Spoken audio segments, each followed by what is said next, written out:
Salamatçılar yoldaşlar. Salamat bolunuz yoldaşlar. Konuşunlar kutlu olsun. Hurra! Hurra! Hurra! Erken tur. 23 iyunda УКМКнын Баткен облусу боюнча башкармалыгынын 6 регионалдык бөлүмүнүн кызматтык үйү тапшырылды. Ачылыш аземине министрлер кабинетинин төрагасынын орун басары УКМК төрагасы Камчыбек Ташиев катышты.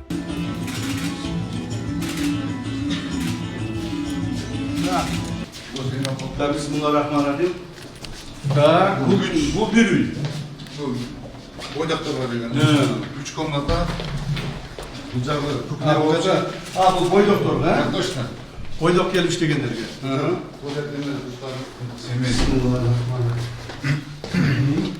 Жақсы. Детский. Düz komutası ha? Так точно.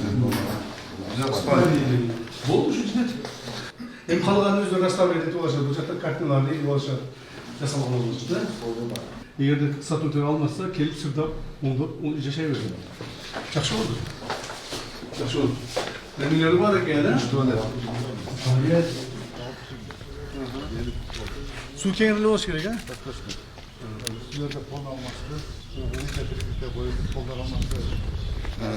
Ramalar almıştı. Çayın destek hospite öğrenir mi? Çok gerek. Ya, çayın destek öğrense gerek, ha? İyi. Çağıtpay salaydı, ha?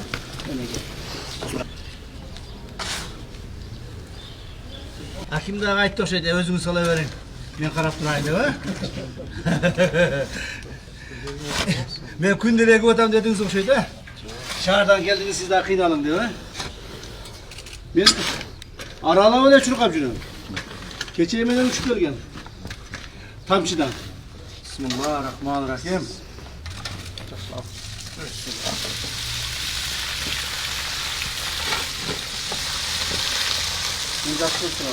Tereң қазып сыңар. Tereң қазылып тұр.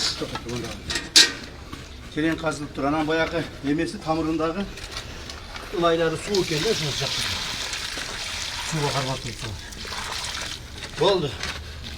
Ұлттық қауіпсіздік мемлекет комитетіне дағын кезектегі өзіміздің үйімізді ашып отырабыз. Үйіміз деген себебі бізде қызматымыздағын, үйіміздағын барлығы эле bir жерде болуп калды. Облустук борбордон алыс жерлерде иштеп атасыңар. Ошо райондорго келгенде кызматкерлерибиз жашоо шарты оор болуп калат. Ошол жерлерге келгенде квартира издеп каласыңар, үй таппай каласыңар. Керек болсо бала чакаңар көчүрүп келе албай каласыңар. Бала чака эмес, өзүңөр жашаган жерге кыйналып калып атасыздар. Муну биз баарыбыз көрүп атабыз, сезип билип атабыз. Ошондуктан мындан ары бардык райондордо кызматтык үйлөрдү биз сала баштайбыз. Мына ушул бүгүнкү жасап аткан жумушубуз ошого бир үлгү болсун деген максатта айтып отурамын. Мына азыр кулундуга салдык. Эртеңден баштап ошол Баткен облусунун ар бир районунда ушундай кызматтык үйлөр болот. Мындан ары силер келип квартира издебейсиңер. Мындан ары келип көрүнгөн жерде маған үй таап кой, кайсыл жерден үй алам, канча акча төлөймүн деп кыжырат болбойсуңар. Кызматтык имараттарыңар болот, кызматтык үйлөрүңөр болот. Так, бардык шарттар түзүлөт, бирок ушул мыйзамдын чегинде мамлекеттин кызыкчылыгын коргоп, мамлекетибиздин коопсуздугун коргоп иштегенге өзүңөрдүн багытыңарды аласыңар. Иш-чара учурунда Камчыбек Ташиев атайын кызматтын материалдык техникалык базасы жакшыртылып жатканын белгилеп, кызматкерлердин айлык маянасы көтөрүлгөнүн маалымдады. Ал кызматкерлерди жоопкерчилик менен иштөөгө жана мындан ары дагы тынымсыз эмгектенүүгө чакырды. Бардык шарттарды түзүп атабыз. Эми мындан ары не кылайлы? Мына биздин урматтуу ардагерлерибиз турат. Ушулар бизди калпайттырбай билет болуш керек. Мына өзүңөр деле билесиңер. Мындан эле 3-4 жыл алдын кандай акыбалда болчу? Орай отделдеге кирсең, үстүнөн эмелери суу тамып турат. Отурарга столу жок. Астынан сөз өтүп турат. Мен ошондой рай отделдерди көрдүм көпчүлүк жерлерде. Ошолордун бардыгы азыр бузулуп, жаңы курулуп, бардыгы жаңыдан шарттар түзүлүп бүттү. Ошон үчүн сиздерге кайрыламын, урматтуу кызматкерлер. Мыйзам чегинде иштегиле. Мамлекетибиз бүгүнкү күндө мамлекетибиздеги көптөгөн проблемаларды акыркы мына 4-5 жылда чечип бүттүк. Эң негизги проблемалар бул чегара проблемалары болчу. Көйгөй проблема болчу. Мамлекеттик деңгээлдеги эң көйгөйлүү проблемаларды чечтик. Мына Өзбекстан менен болгон комшу мамлекеттер менен Өзбекстан менен болгон проблема чечилди чегарасы. Толук бойдон. Тажикстан менен болгон чегара проблемасы чечилди толук бойдон. Эми азыр ошолорго мына чегара зымдарын тартуу иштери жүргүзүлүп жатат. Мындан ары биз өзүбүздүн ички проблемаларды, ички коопсуздугубузду сакташыбыз, коргошубуз жана ошонун деңгээлин көтөрүшүбүз керек. Мындан ары мамлекетибиз азыркы күндө тегиз түрдө ушул өнүгүү процессине түштүк. Биз туруктуу өнүгүү процессине түштүк. Бардык жерде кайсыл кемчилик болсо, элдин кемчилиги болсо, ошону аткарганга, жасаганга, ошо элдин купулуна толуп иштегенге мүмкүнчүлүгүбүз пайда болду. Ал мүмкүнчүлүк кайдан келип калды? Ал мүмкүнчүлүктү мына силер пайда кылып атасыңар. Ал мүмкүнчүлүктү силерге окшогон мамлекеттик коопсуздугун сактайм деп аракет кылган кызматкерлер пайда кылып атат. Биздин бюджетибиз 3-4 эсе көтөрүлдү. Урматтуу президентибиздин биздин негизги штаб-квартирабызды, улуттук коопсуздук мамлекеттик комитетинин негизги штаб-квартирасын, жаңы штаб-квартирасы ачып атканда айткан сөзүн уктуңар да. Улуттук коопсуздук мамлекеттик комитети тарабынан акыркы 4 жылда 200 миллиард сомдон ашык акча казынага түшүрүлгөн. Мына силердин кызматыңар 200 миллиард. 1100дөн ашык объектилер мамлекетке кайтарылган. Мына байлыктын бардыгы чачылып, төгүлүп, көрүнгөндүн колунда болуп, ар түрдүү адамдар мамлекет эсебинен байып, жыргап, шапартеп жашашкан. Ал эми ошол эле мезгилде мамлекетибиз слабый болуп, мамлекетибиз мындай алсыз болуп, эл журтубуздун проблемасы көбөйүп, ошолор чечилбей, топтолуп, кыйналып кетишкен элибиз. Мына ошонун баарын азыр чечип атабыз. Мындан ары да ушундай болот. Мындан ары да ушундай болот. Элдин бардык проблемасын чечебиз, Кудай буйрса.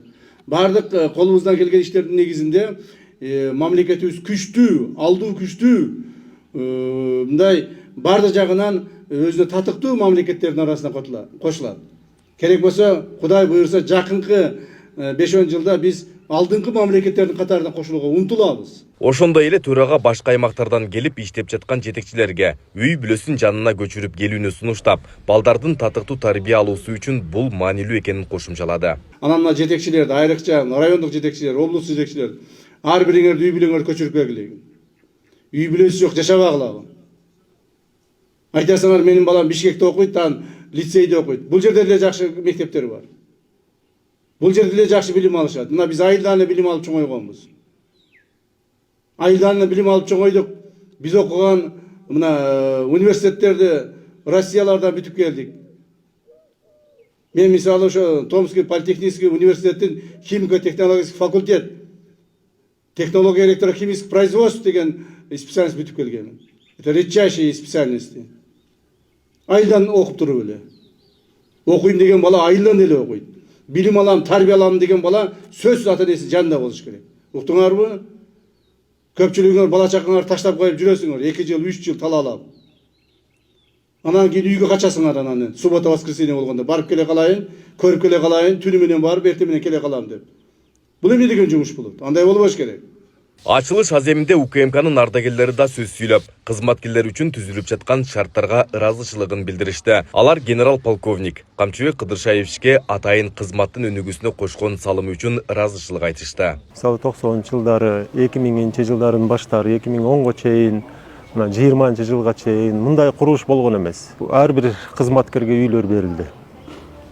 Өзүнө жашоонун шарттар түзүлдү. Мындан ары только иштеш калды. Иштеш керек. Ошондой шарттар түзүлгөндөн кийин транспорт жагынан деле жашоо шарты, үй тиричилигине керектүү бардык эмелер түзүлүп атат. Кызматкерлерге ошол ийгилик эле каалайм. Өзүбүздүн жетекчиликке, УКМК кызматынын жетекчилигине Ташиев Камчыбек Кыдыршаевичке чоң рахмат. Ушундай шарттарды түзүп берип атат балдарга. балдарды иштесин деп. Жаңы кызматтык имарат Баткен облусунун Лейлек районуна караштуу Кулунду айылында жайгашкан. Эски имарат толугу менен капиталдык оңдоп түзүүдөн өткөрүлүп, кошумча дагы имарат курулган. Натыйжада жалпы 5 кызматкерге жана алардын үй бүлөлөрүнө ылайыкташкан заманбап шарттар түзүлдү. Айбек Исабеков, Шырзат Экембердиев, регион, Баткен облусу.